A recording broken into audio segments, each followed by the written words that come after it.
And Coletta explains the concern for so many of us this morning. Let's explore a little bit more about all this energy questions with analyst Ellen Fraser and food scientist Kumud Gandhi, who joins us in the studio. Good morning to both of you. Thank you so much for being with us this morning.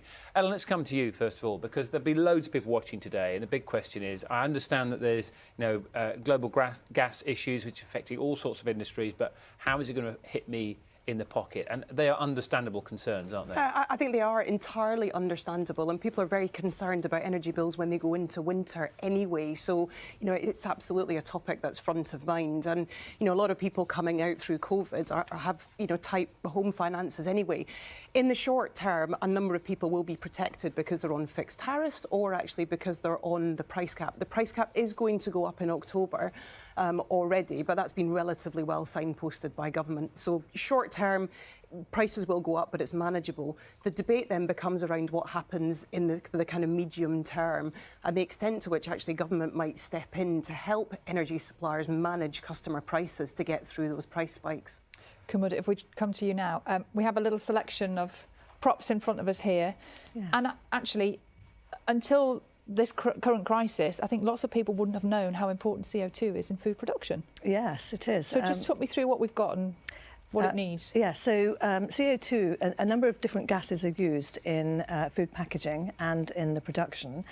So what we've got here are salads and baked goods and, of course, meats, raw meat, cooked meat, ready meals, fish, for example. All of those ingredients are usually packaged in a modified atmosphere, which contains a number of gases, CO2 being one of them. So that's going to affect how packaged food comes to the market, so the supermarkets. Yeah, and you can see these are the sort of everyday items that you buy all the time. So the concern is, we're speaking to some farmers yesterday talking about their pigs and how CO2 is used in that as well. Yes. But these eventually, in maybe a number of days, these could affect whether we see these products on our supermarket shelves. Yes, absolutely. So items that are in the packaging are going to be affected, whereas the loose items, so things that are not in the packaging, will still be available, and so perhaps there might be a move to bringing more things that are loose and buying more food that is loosely packaged rather than in packaging. Right. So we have some viewer questions to put to you. Ellen, we're going to start with you. Here's the big one. Are you ready? From a viewer at home, should I fix my energy price? So I think fixing energy prices generally is actually quite a good thing to do because it gives people certainty. You understand then how you can budget for your finances and how you can move forward. Fixing energy prices at the moment is quite hard. A lot of suppliers have actually withdrawn a number of tariffs from the market.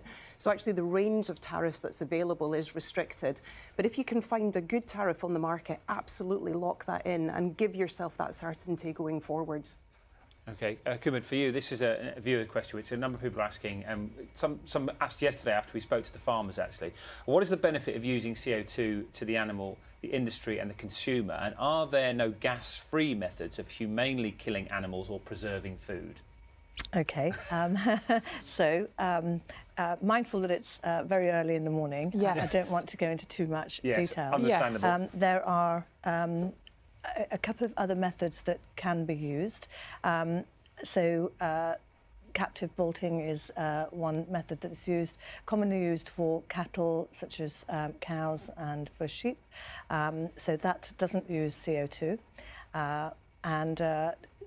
Besides those, and then of course non-stunting is also used, and that's used in kosher production of kosher meat and in halal meat, for example.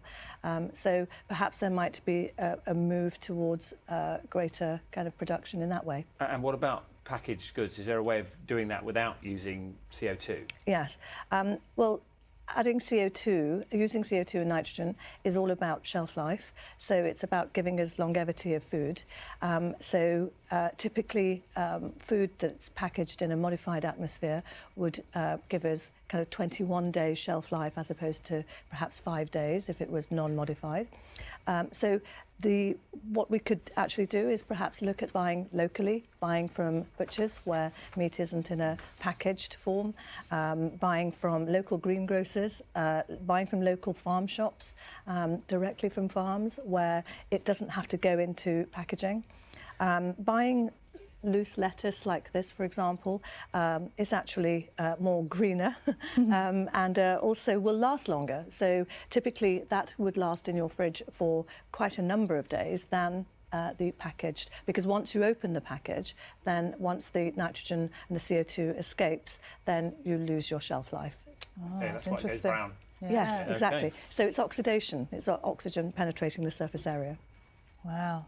And Ellen, could you explain to us about the energy price cap, what it means? And I know there isn't, we have one that's going to be in place now and also a change coming next year. Could you explain those two things, please? Yeah, so the energy price cap is actually refreshed every 6 months by Ofgem, and a large part of that is based on the wholesale price. So for the last few cycles of that, the price cap has been dropping down. That fixes the price, the top price that customers can pay for a 6-month period. Now, more recently, it's obviously gone up. It's going to go up on October the 1st.